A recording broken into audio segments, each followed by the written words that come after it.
Hello students, in the previous lecture we have seen the relationship between radius and diameter. What is the relation?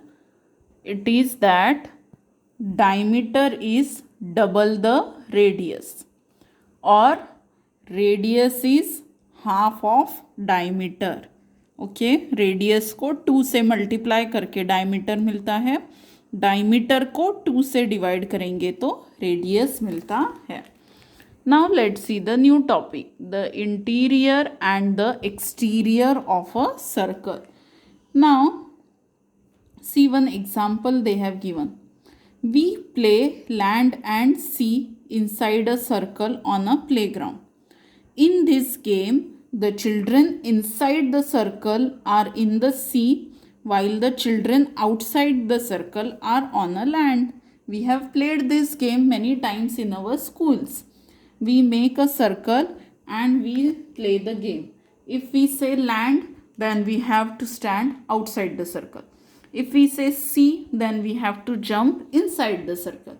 So inside the circle, the area which is there inside the circle, the portion which is there inside the circle, circle के अंदर की पूरी जगह उसको बोलते हैं interior of the circle.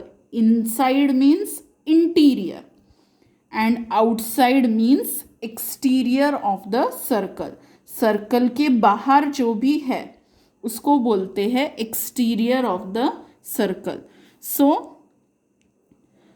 The coloured area inside the circle in the picture is the interior of the circle. ये पूरा जो कलर्ड पोर्शन है सर्कल के अंदर का उसी को बोलते हैं interior of the circle. Inside means interior and outside means exterior. तो इनसाइड में अभी कौन कौन है?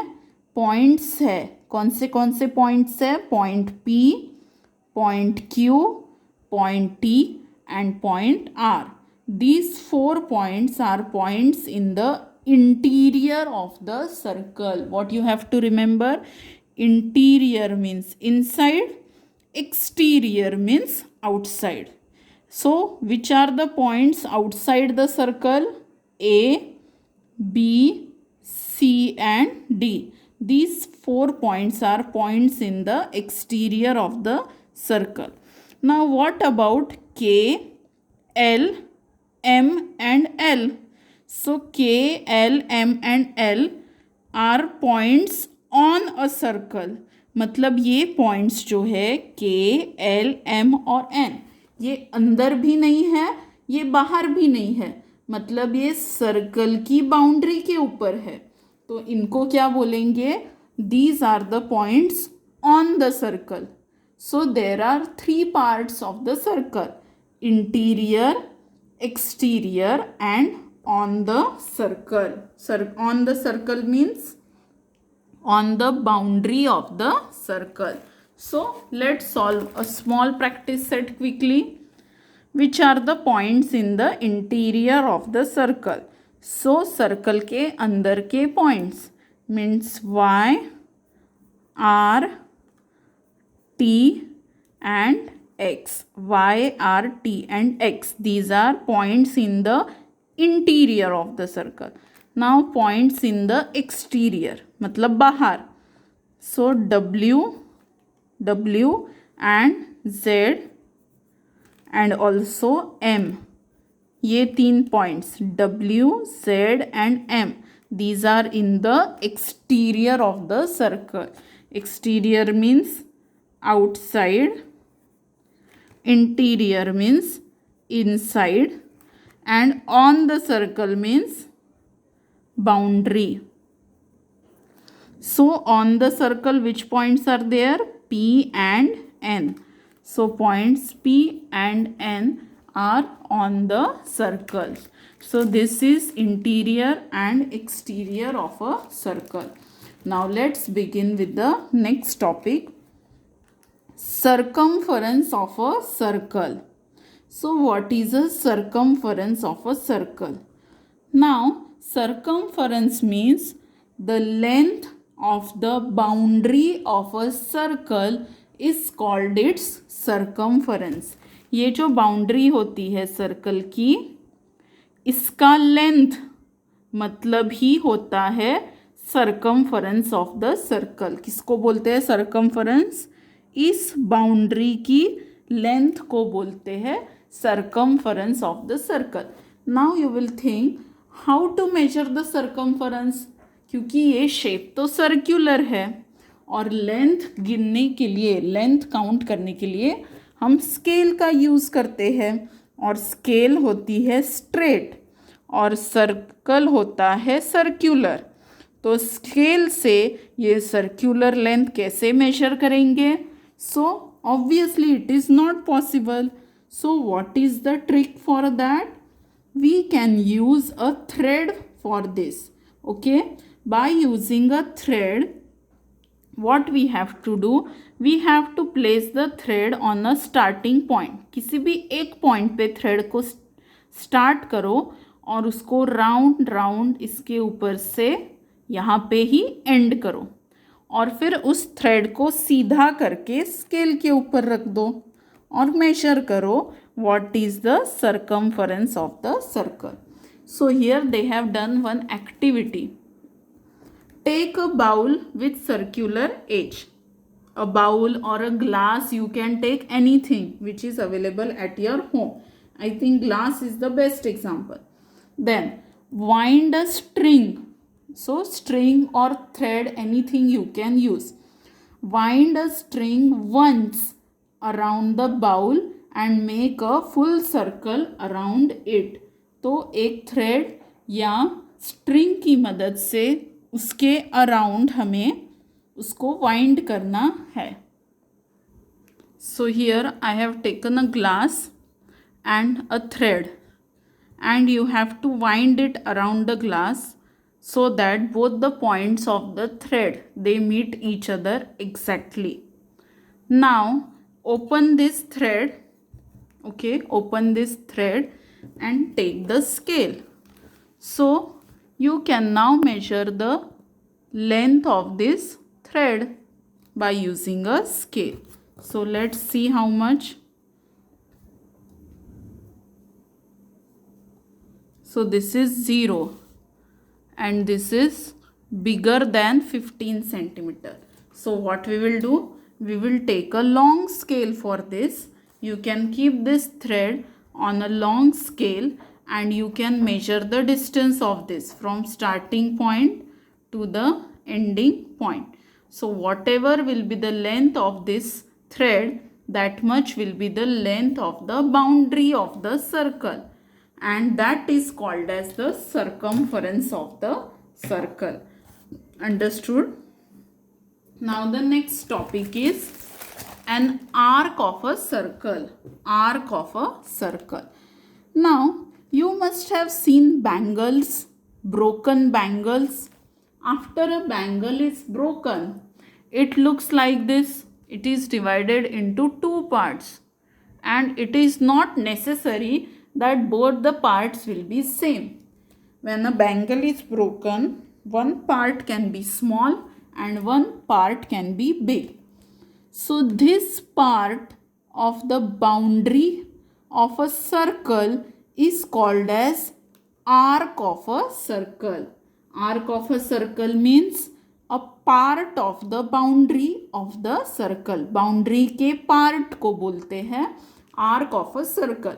फिर वो part छोटा भी हो सकता है या फिर बड़ा भी हो सकता है, पर ये जो पार्ट है ये सर्कल के बाउंड्री का एक पार्ट है, छोटा सा, ये छोटा ये बड़ा, तो ये जो पार्ट है इसको ही बोलते हैं arc of a circle. Each of these parts is an arc of a circle, and best example is if the bangle breaks at points A and B, it will split into two parts as shown in the picture. अब ज़रूरी नहीं है कि दो ही parts रहेंगे, there can be many parts. कभी कभी क्या होता है, बैंगल ज़ोर से गिरने के कारण उसके बहुत सारे छोटे छोटे पार्ट्स हो जाते हैं, so that every part of the bangle is the arc of the circle, circle के बाउंड्री का कोई भी हिस्सा, कोई भी पार्ट, उसको बोलते हैं arc of a circle. Understood? Arc means what? A small part और a big part of the boundary of the circle. Okay, now what is the name of this arc? This arc is AB and this arc is also AB. तो अगर हम ऐसा कहेंगे arc AB, ये क्या है? Arc AB. तो ये भी तो आर्क AB है. फिर कैसे पता चलेगा कि हम किस आर्क की बात कर रहे हैं? इसलिए आर्क को नाम देने के लिए ये स्टार्टिंग पॉइंट ज़रूरी है, ये एंडिंग पॉइंट ज़रूरी है, और इसी आर्क के ऊपर कहीं भी, पूरे आर्क के ऊपर कहीं भी एक और पॉइंट लेना भी ज़रूरी होता है. So now you can call this as arc ACB. इसका नाम क्या है? Arc ACB. ये वर्ड लिखना बहुत ज़रूरी है. In the previous lecture only I told you that in mathematics if we have to write the name of any shape, अगर किसी भी शेप का नाम लिखना है तो सिर्फ नाम लिखने से काम नहीं बनता है. उस नाम के पहले वो शेप कौन सा है ये भी लिखना उतना ही इम्पॉर्टेंट होता है. Now see, if I right ACB, तो ACB तो किसी एंगल का भी नाम हो सकता है, क्योंकि एंगल के नाम में भी 3 अल्फ़ाबेट्स रहते हैं. ACB ये आर्क का भी नाम हो सकता है. ACB ये किसी ट्राइंगल का भी नाम हो सकता है. So if I say ACB, how anyone will guess what I am talking about? So before this I have to write like this. If I write like this, angle ACB, means it is clear that I am talking about some angle. If I want to talk about arc, then I have to say arc ACB. If I have to talk about triangle, then this is the symbol of triangle. So I will say triangle ACB. Like this you have to write the symbol also and write the name also. सिर्फ नाम नहीं लिखना है, नाम के आगे वो shape कौन सा है, कौन से शेप की हम बात कर रहे हैं, वो भी लिखना या बोलना उतना ही इम्पोर्टेंट होता है. So understood? Now here AB. So take any point, suppose this is D. So now the name of this arc is arc ADB. ADB. So this is arc ADB. So while writing the name of the arc, it is compulsory to write the name having 3 capital letters of alphabet. Now let's see this example. On the given circle, there are 2 points P and Q. These 2 points have divided the circle into 2 parts. One part is this blue color and one part is this black color. P और Q के कारण इस circle के 2 parts हो गए हैं. एक part ये ब्लू कलर वाला है, ऊपर वाला, और दूसरा पार्ट है नीचे वाला. और ये दोनों पार्ट्स जो है वो क्या कहलाते हैं? Arc of the circle. Each of these parts is an arc of the circle. This means that P and Q have created 2 arcs. P and Q point के कारण 2 arcs बन गए हैं. P and Q are the end points of both the arcs. ये दोनों जो arc बने हैं, इन दोनों के and points P and Q ही है. See, this arc starts with P, ends with Q, या फिर उल्टा भी बोल सकते हैं, start with Q, end with P. तो स्टार्टिंग और एंडिंग इन दोनों पॉइंट्स को बोलते हैं एंड पॉइंट्स. अब ये बड़ा आर्क देखो, दिस वन, इसका भी स्टार्टिंग एंड एंडिंग P और Q ही है. तो अगर हम सिर्फ आर्क पी क्यू बोलेंगे, सो we can not say which of the two arcs we are speaking of. अगर हमने सिर्फ आर्क पी क्यू बोला तो हमें कैसे पता चलेगा कि हम किस आर्क के बारे में बात कर रहे हैं, ये छोटे वाले आर्क के बारे में या फिर ये बड़े वाले आर्क के बारे में। So an additional point is taken on each arc, इसलिए दोनों आर्क्स के ऊपर एक और पॉइंट हमें लेना पड़ता है। This point is used to give each arc a 3 letter name. ये पॉइंट का यूज़ क्या होता है, हर आर्क को एक 3 लेटर नाम देने के उपयोग में ये आता है। So now after taking the point S and R, which two arcs are here? Now we can say one arc is PSQ and the second arc is arc PRQ. Arc PSQ and arc PRQ.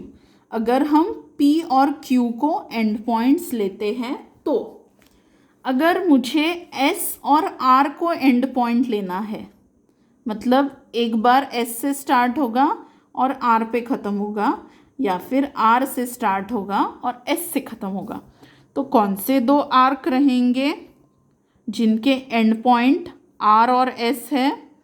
So one will be this one, एक ये रहेगा और दूसरा ये right side वाला रहेगा।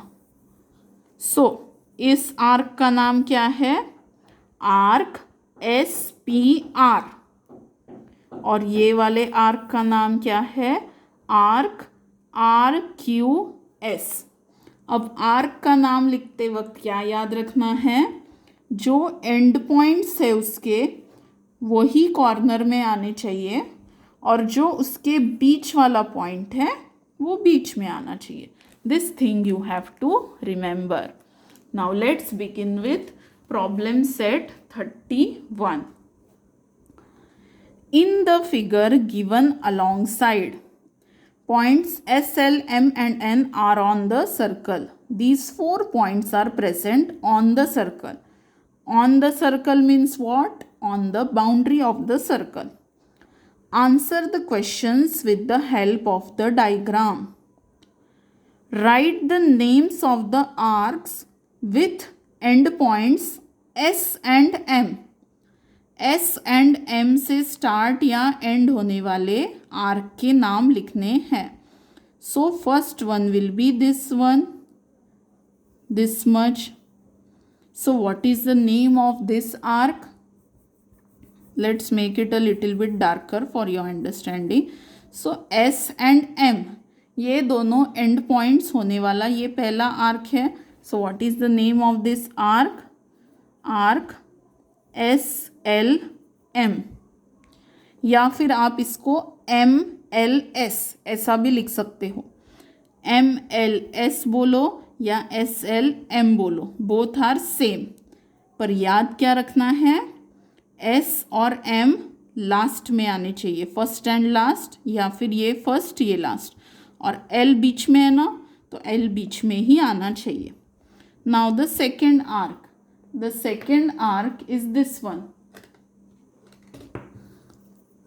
See, S and M पे ख़त्म होने वाला, मतलब ये पूरा बड़ा वाला आर्क. ये भी एक आर्क है जिसके एंड पॉइंट्स S और M है, ये इतना. तो इस बड़े आर्क का नाम क्या है? आर्क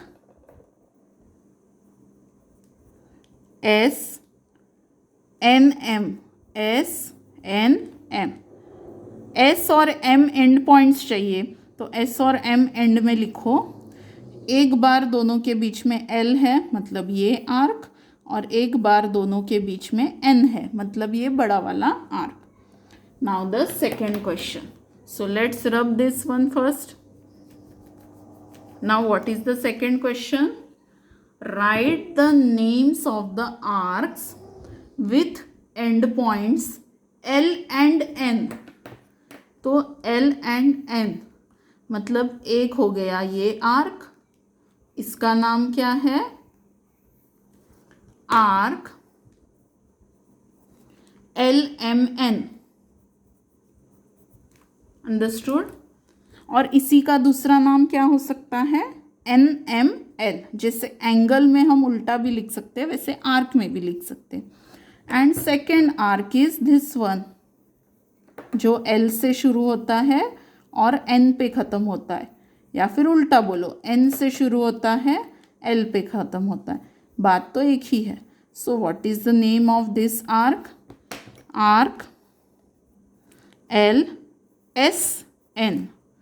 सो जब हम LSN बोलेंगे तो तुरंत हमारा ध्यान यहाँ जाएगा, और अगर हमने LMN बोला तो मतलब ये छोटा वाला arc. So in this way you have to read the question and write the answer. For this you can draw like this chord and you can divide it into two parts and decide the name of the arcs. Now the second question. Write the names of arcs that points A, B, C and D in the given circle give rise to.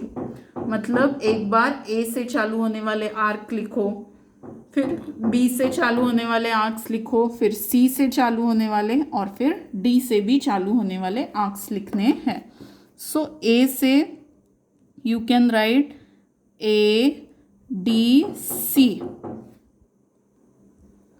So let's write down arc ADC and arc ये वाला ABC।